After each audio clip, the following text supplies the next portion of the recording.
Om Swastiastu. Assalamualaikum warahmatullahi wabarakatuh. Shalom, salam sejahtera, namo buddhaya, rahayu untuk kita semua. Yang terhormat Bapak Sekda Provinsi Bali, yang kami hormati Bapak Kepala Dinas Pendidikan Kepemudaan dan Olahraga Provinsi Bali, yang kami hormati Bapak Pengawas Pembina SMK Negeri 3 Negara, yang kami hormati Bapak Kepala SMK Negeri 3 Negara, yang kami hormati Bapak Ibu Dewan Guru SMK Negeri 3 Negara, beserta anak-anak peserta didik baru tahun pelajaran 2021-2022. Adapun susunan acara pada hari ini, yaitu acara yang pertama, pembukaan. Dan untuk pembukaan sudah kita lalui tadi. Acara yang kedua, doa bersama. Marilah kita menundukkan kepala sejenak sesuai dengan agama dan keyakinan masing-masing. Berdoa mulai.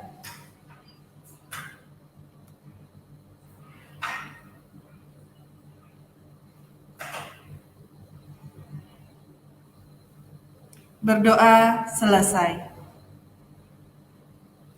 Dan saya ingatkan kembali untuk absensi kesiapan virtual, peserta MPLS melakukan absensi lewat Google Form melalui link yang sudah dikirim pada WA Group Gugus MPLS. Acara selanjutnya akan dilaksanakan pembukaan MPLS dalam bentuk video dari Bapak Sekda Provinsi Bali.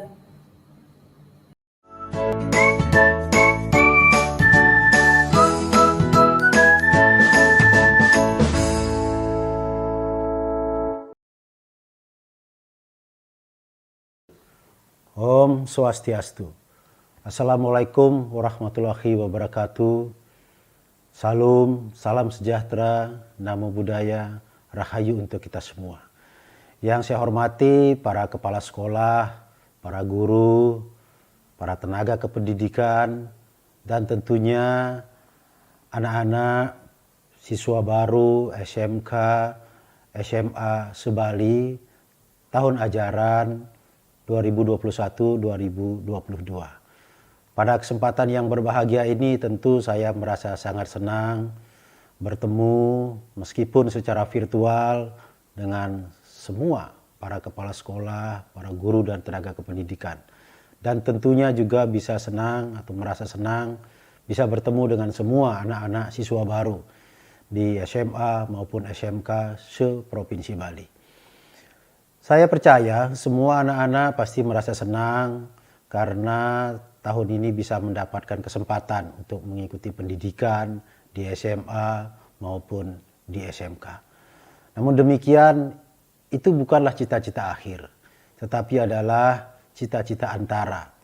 Cita-cita yang sesungguhnya adalah bagaimana mendapatkan pendidikan yang baik untuk bisa memasuki tahapan kehidupan berikutnya, terutama sekali adalah untuk pekerjaan dan juga pengembangan profesi yang diperlukan untuk melanjutkan kehidupan kita supaya lebih baik di masa depan.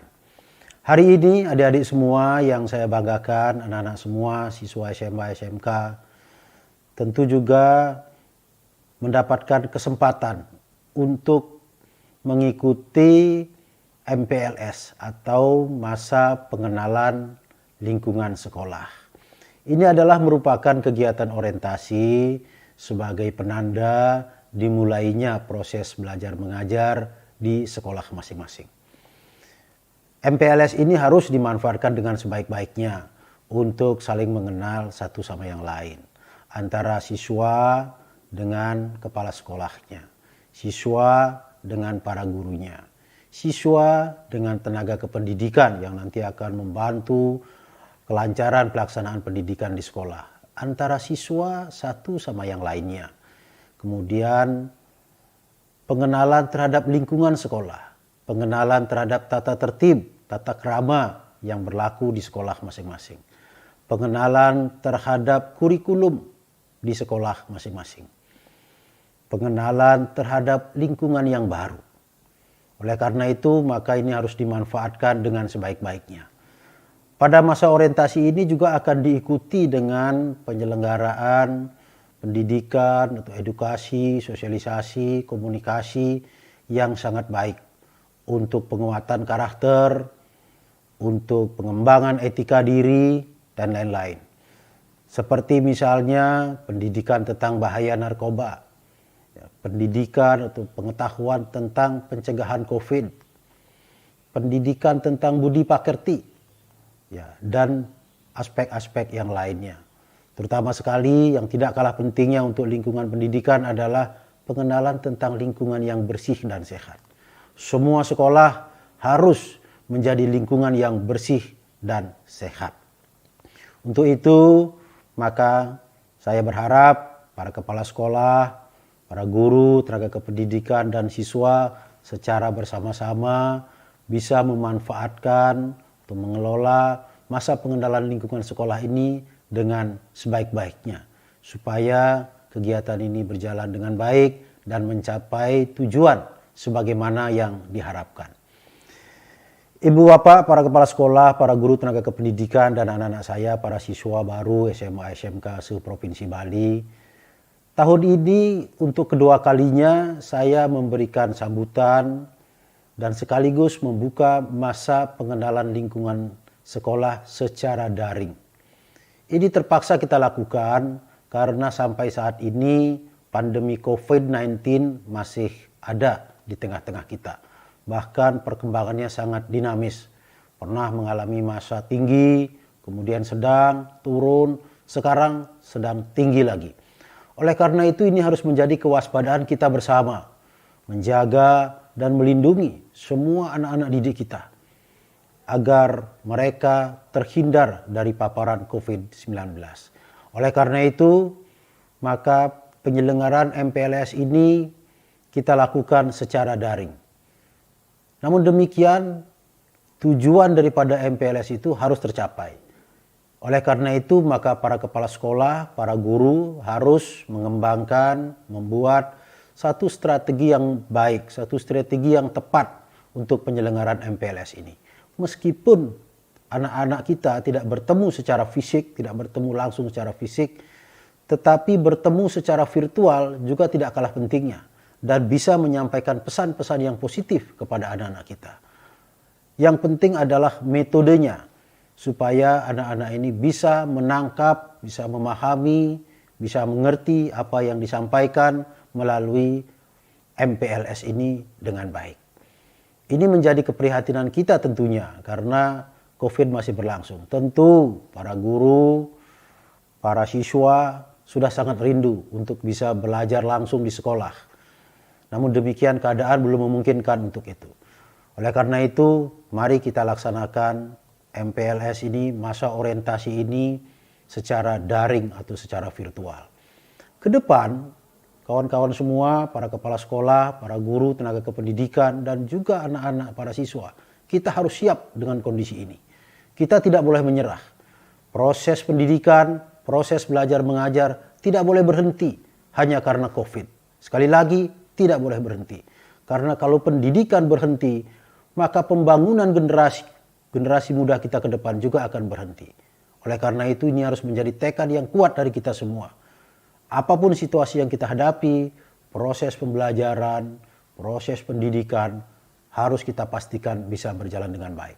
Jangan sampai terjadi lost generation. Satu generasi hilang karena tidak mendapatkan pendidikan yang baik akibat COVID ini. Maka dari itu saya mengajak para kepala sekolah, para guru, mari membangun satu metode pembelajaran yang tetap baik, tetap positif, tetap efektif di tengah pandemi COVID ini. Maka semua metode belajar, semua sarana-sarana belajar harus disesuaikan dengan kondisi saat ini. Termasuk juga saya mengajak para kepala sekolah, para guru untuk membangun satu metode pembelajaran yang hybrid. Gabungan antara tatap muka langsung dengan metode virtual. Saya percaya ini bukan pilihan hari ini di tengah COVID saja. Nanti setelah COVID selesai, metode belajar hybrid ini harus kita kembangkan. Karena memang tantangannya menghendaki seperti itu. Ini bukan soal cara bagaimana menularkan ilmu pengetahuan. Sekali lagi, metode hybrid ini bukan hanya cara menularkan ilmu pengetahuan, tetapi juga cara beradaptasi terhadap perkembangan kemajuan yang kita hadapi. Hari ini, apalagi ke depan, iptek akan semakin berada di depan, semakin penting peranannya. Tidak hanya dalam pendidikan, tapi juga dalam pekerjaan, dalam pengembangan profesi. Maka sekiranya metode pembelajaran hybrid yang memadukan antara tatap muka dengan virtual yang memanfaatkan teknologi komunikasi ini bisa kita laksanakan dengan baik, berarti kita telah membangun kompetensi baru kepada anak-anak kita. Jadi tanpa perlu ada pelajaran khusus tentang teknologi informasi komunikasi, tapi mereka sudah familiar menggunakan teknologi komunikasi informasi dalam belajar sehari-hari. Maka sekali lagi ini penting dan tidak boleh berhenti setelah COVID. Jadi jangan kita berharap setelah pandemi COVID selesai maka pembelajaran kembali lagi konvensional. Saya berharap hybrid karena ini sangat penting sekali. Juga bisa mengatasi persoalan kekurangan ruang kelas. Membangun ruang kelas baru, membangun sekolah baru tidak mudah. Tidak mudah. Itu pilihan yang sulit karena membutuhkan anggaran, membutuhkan lahan yang juga tidak mudah. Tetapi di sisi lain kita menghadapi pertumbuhan anak usia sekolah yang cukup signifikan. Nah, berhadapan dengan situasi yang saling sulit ini, situasi yang saling menyulitkan ini, maka metode hybrid bisa menjadi alternatif solusi yang tepat. Boleh saja satu sekolah ruang kelasnya terbatas, tapi dengan metode hybrid, maka dia bisa menerima siswa dalam jumlah yang lebih banyak. Dia bisa menyelenggarakan pembelajaran dengan rombel yang lebih banyak. Tentunya perlu satu pengetahuan baru, satu kompetensi baru dari kepala sekolah dan para guru, yakni kompetensi tentang manajemen pengelolaan ruang belajar atau ruang kelas. Ada pembelajaran-pembelajaran tertentu yang bisa kita lakukan secara daring, maka dia tidak membutuhkan ruang kelas. Tetapi ada pelajaran tertentu yang harus dilakukan tatap muka, maka dia membutuhkan ruang kelas. Di antara semua pelajaran itu juga bisa kita bagi. Berapa persen satu mapel, berapa persen bisa dilaksanakan melalui tatap muka, berapa persen bisa dilakukan melalui daring atau online atau virtual. Ketika pembelajaran dilakukan secara virtual atau secara daring, maka sesungguhnya ruang kelas itu kosong. Maka bisa diisi atau dimanfaatkan oleh rombel yang lainnya. Jadi ini juga pilihan yang baik untuk mengatasi situasi sulit yang kita hadapi saat ini. Nah, untuk para siswa, terutama sekali para siswa baru, saya yakin dan percaya sudah 1 tahun ini anak-anak menghadapi situasi seperti ini dan akan mengakrabkan anak-anak semua dengan teknologi informasi. Beberapa tahun yang lalu anak-anak tidak belajar menggunakan sarana-sarana digital, tetapi mulai 1 tahun lebih ini anak-anak sudah terbiasa menggunakan sarana-sarana digital untuk belajar dan ke depan harus semakin biasa. Sehingga dengan demikian setiap orang, setiap siswa tanpa disadari dia telah memiliki kompetensi untuk menggunakan sarana-sarana digital di dalam kehidupannya sehari-hari. Ini tentu satu hal yang baik. Inilah sisi positif dari pandemi COVID-19 ini. Tentu kita tidak harus mengambil semua sisi negatifnya. Sisi positifnya harus kita manfaatkan, kita eksplor dengan baik untuk kebaikan bersama. Selanjutnya kepada anak-anak semua, meskipun MPLS ini dilakukan secara daring, mudah-mudahan bisa mengikutinya dengan baik, dengan penuh disiplin. Jadi jangan ada yang mengikutinya tidak dengan disiplin, karena itu bukan karakter yang harus kita bangun ke depan. Anak-anak tetap harus disiplin. Daring, pembelajaran secara virtual tidak boleh mengurangi disiplin. Tidak boleh mengurangi ketaatan kepada peraturan-peraturan sekolah. Tidak boleh mengurangi rasa hormat kepada para guru. Tidak boleh mengurangi kesetiakawanan kepada teman-teman sekolah. Tidak boleh mengurangi kecintaan kepada sekolahnya. Semuanya tetap harus dibangun dan pelihara dengan baik. Melalui kesempatan yang baik ini, atas nama pemerintah Provinsi Bali, dengan menghaturkan puja astuti angayu bahagia kerajangan ide yang widiwasa Tuhan Yang Maha Esa, maka masa pengenalan lingkungan sekolah MPLS tahun ajaran baru 2021-2022 saya nyatakan dibuka dengan resmi. Selamat mengikuti MPLS dengan baik. Semoga berjalan lancar dan kita semua dalam keadaan sehat walafiat. Terima kasih, matur suksema. Om Santi Santi Santi Om. Wassalamualaikum warahmatullahi wabarakatuh. Rahayu untuk kita semua.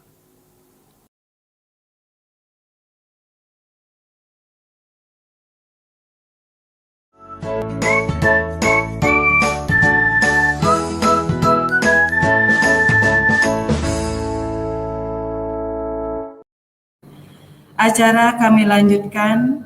Untuk acara selanjutnya, pemutaran video profil sekolah yang kita cintai.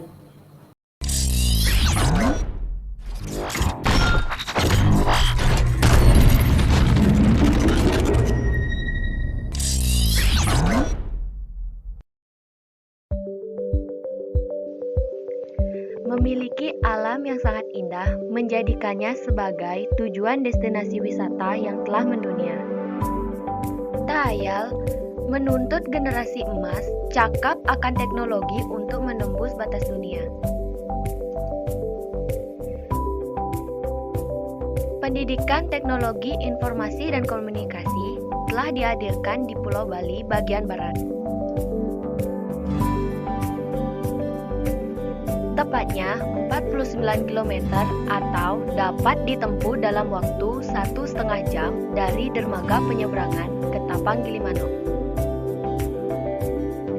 SMK Negeri 3 Negara satu-satunya sekolah menengah kejuruan Teknologi Informasi dan Komunikasi yang ada di Kabupaten Jemberana. Selamat datang di SMK Negeri 3 Negara.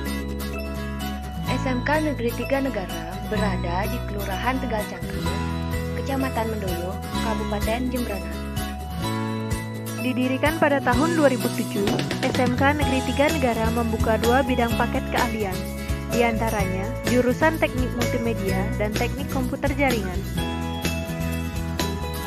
Namun, setelah tahun 2014 telah berkembang menjadi 4 program keahlian, di antaranya ditambah 2 program paket keahlian antara lain Teknik Pendingin dan Tata Udara serta Teknik Elektronika dan Komunikasi. Di SMK Negeri 3 Negara memiliki fasilitas penunjang antara lain laboratorium dan bengkel jurusan multimedia, teknik komputer jaringan, teknik pendingin dan tata udara, teknik elektronika dan komunikasi, studio foto multimedia, unit produksi sekolah, kantin kejujuran, perpustakaan, gedung olahraga, lapangan basket, futsal, dan sepak bola.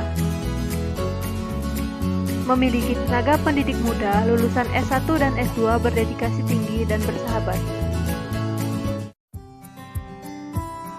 SMK Negeri 3 Negara memiliki visi, terwujudnya sekolah unggul dalam prestasi, yang dinamis terhadap perkembangan ilmu pengetahuan dan teknologi, berlandaskan iman dan takwa menuju kemandirian.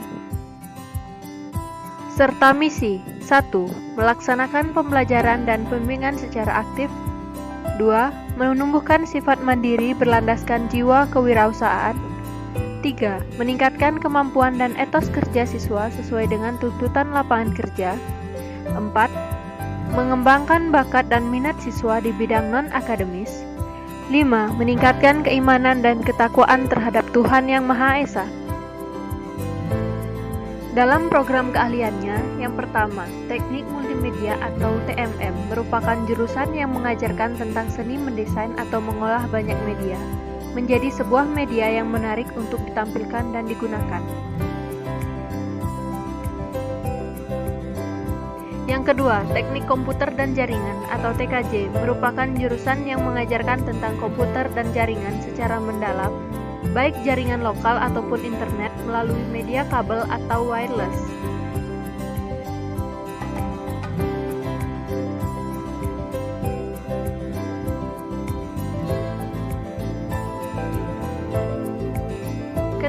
Teknik Pendingin dan Tata Udara atau TPTU merupakan jurusan yang mengajarkan tentang perangkat elektronik pendingin dan tata udara.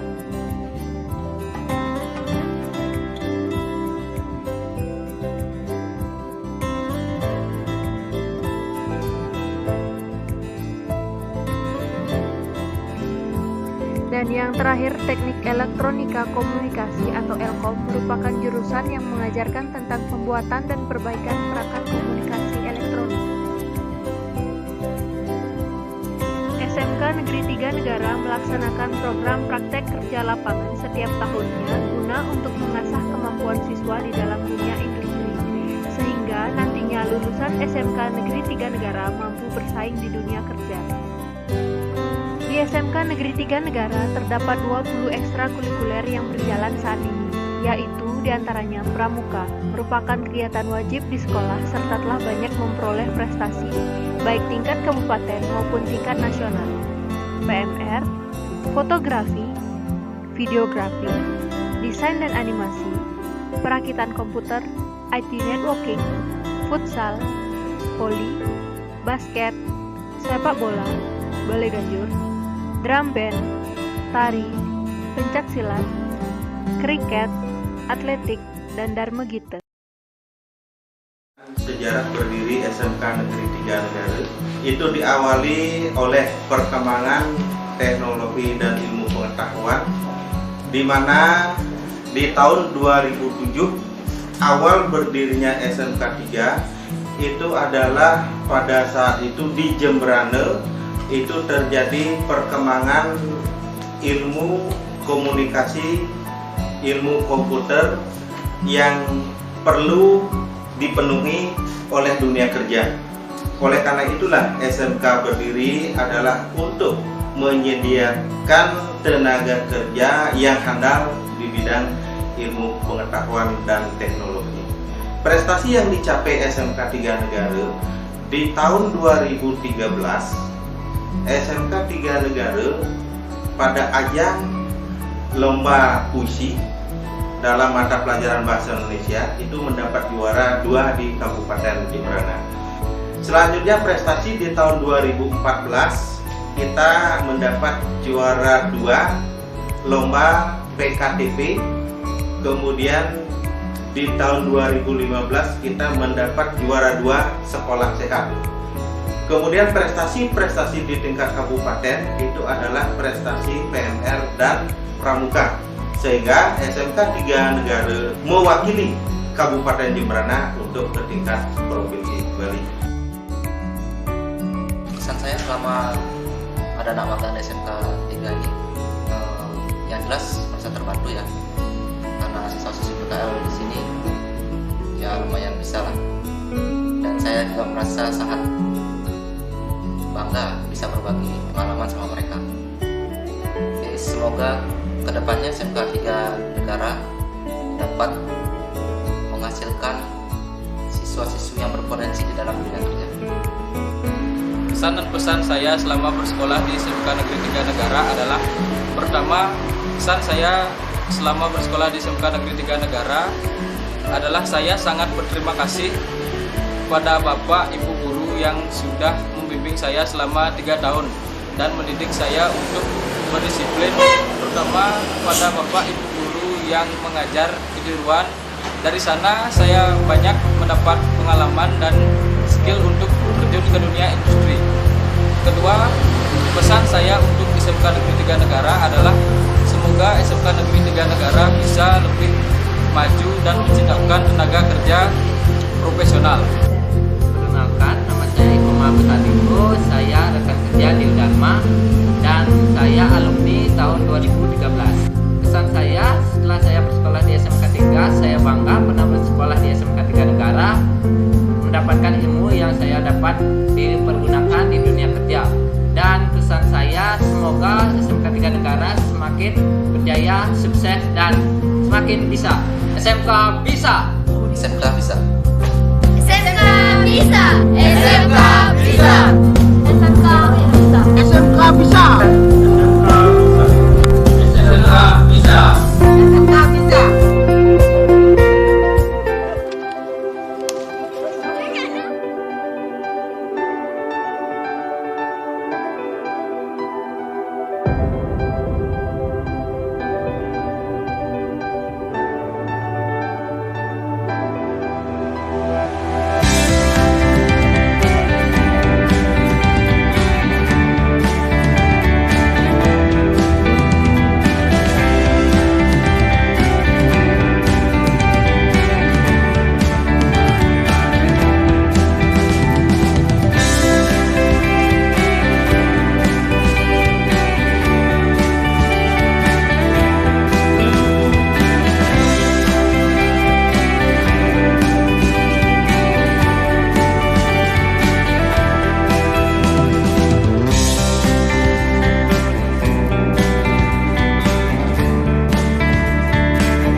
Setelah kita saksikan bersama untuk pemutaran video profil sekolah, acara kami lanjutkan dengan pemutaran video profil guru dan tenaga kependidikan.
Demikian kegiatan masa pengenalan lingkungan sekolah untuk hari ini.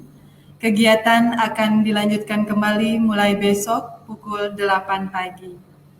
Sebelum kami akhiri kegiatan pada hari ini, kami ingatkan kembali kepada siswa yang belum melakukan absensi agar mengisi link absensi sampai dengan pukul 12 siang.